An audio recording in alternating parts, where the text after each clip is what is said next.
Welcome back to the Division 2. In this video I'm going to be giving you some tips on how to complete all 60 stages of the Westside League. And to be completely honest, this isn't easy. It is going to take a grind and a half. You have to be able to, you need a build that's capable of running heroic and running it fast if you want to do all 60. Although you do only need to do 54 stages to get the exotic cash. This will be resetting in a week, so even though it's running for 2 weeks, there will be a reset in between. So try and get to 54 stages, get the exotic cash, and then next week do the same thing. But we're going to start off with the 3 missions on challenging: Federal Emergency Bunker, Potomac Event Center, and DCD Headquarters. DCD Headquarters is by far the easiest of the 3. Potomac Event Center isn't too bad. Federal Emergency Bunker is probably the hardest one out of them all. But the best way to do these 3 is to run in a 2-man group, preferably both DPS.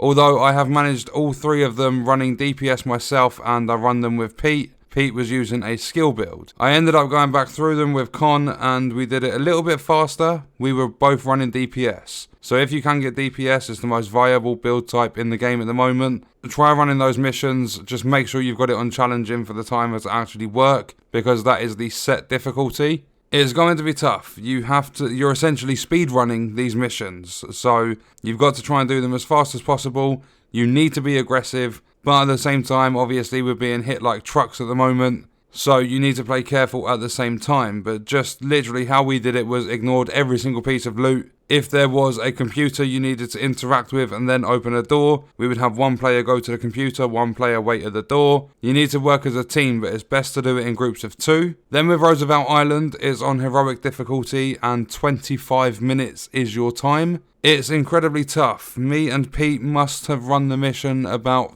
20 plus times, trying to do it in a 2-man group. And it wasn't working. We managed to get to the final boss in 15 minutes, but then we were wiping every single time. We then got Con to join us, so we had 2 DPS and 1 skill build. We got to the final boss in 14 minutes, and we actually completed the entire thing in just over 20 minutes. I think it was 20 minutes 9 seconds. So even though there are difficulty and group size scaling issues at the moment, I would say it's best to run Roosevelt Island on heroic in a 3-man group. You can even do it all 3 players running DPS, but it doesn't matter if one player has a skill build. I wouldn't try running multiple skill builds, I don't think that would work. But obviously they're timed, and there's not an easier way to do them besides changing your group size and changing your build. They're basically time trials, so you just have to, practice makes perfect. Keep running and keep running the missions until you eventually get them done. Then you have Outcast Elites killed. You can just farm missions over and over on the hardest difficulty you can. More than likely you're going to be playing on heroic because that's the hardest difficulty you can do. So it will spawn in the most elites. But then the gameplay in the background is a farm, so that it doesn't take too long, because I've spent the whole of today grinding this league. Yesterday was legendary runs. Today was focusing the league, and the longest one, the last one I had to do, was the Outcast members burned. And it's not hard at all, it's just very time consuming.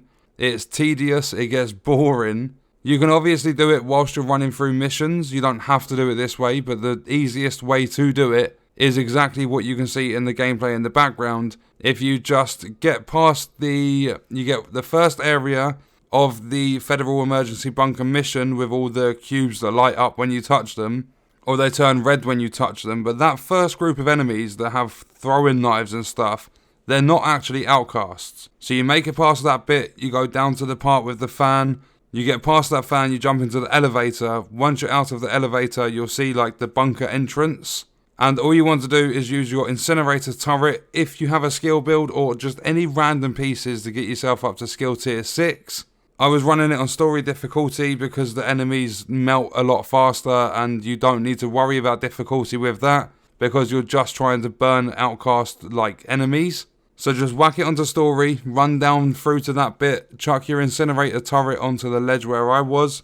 That's 3 kills instantly, and then it's just a waiting game for the enemies to push out of that bunker door bit. And then after all the enemies are killed, the wave is over. You literally just want to kill yourself, whether it's through grenade, turret, if there's another skill you want to use. just keep killing yourself and wiping and starting that area over and over again. But I wouldn't recommend doing that from the get-go. I would try and get the missions done first, because whilst you're running through the missions, you will make progression on killing the elites and burning the outcast enemies. But not only that, one thing to note is it doesn't matter if if you're doing it solo or if you're playing in a group. This is all personal progress. So even if you are in a group of 2 or 3 players, you're running one of the missions, if you don't get that kill on the elite, it's not going to count for you. After we had done all of the missions and I killed all of the elites, I just had the members burned to do. I was on 300, and at the same time, Pete was only on 100 because I was getting all the kills. So it's going to be a bit of a grind, but it's definitely worth it, because after 54 stages, that exotic cache, I don't know if the bighorn's involved. I don't even know if you can get Bullet King and stuff. I think it might just be the original exotics. But every single exotic that comes out, as far as I'm aware, because it worked for me and I've seen other people saying that it's worked for them, that exotic cache is a guarantee to be a triple god rolled item. I got the Sawyer's knee pads. They come with god rolled armor, explosive resistance, and I think it was health as well. But it was a god roll. It's the best possible roll you could get for that exotic piece. And that's the only reason I'm happy there's going to be a reset in a week's time, or 5 days time. But that is going to do it for the video. That's all the tips I have. You just need to keep at it. Don't give up. Don't get too stressed, because literally Roosevelt Island, we tried in a 2-player group for possibly 2 to 3 hours. Just keep running through it over and over and over again. And then it was literally the first time when we got Con in and run it 3-man, we completed it in just over 20 minutes. Literally 9 seconds over. So that's going to do it for the video. I'm hoping it helped a lot of you out. Let me know your thoughts and stuff in the comments. I hope you guys enjoyed it. Thank you for watching.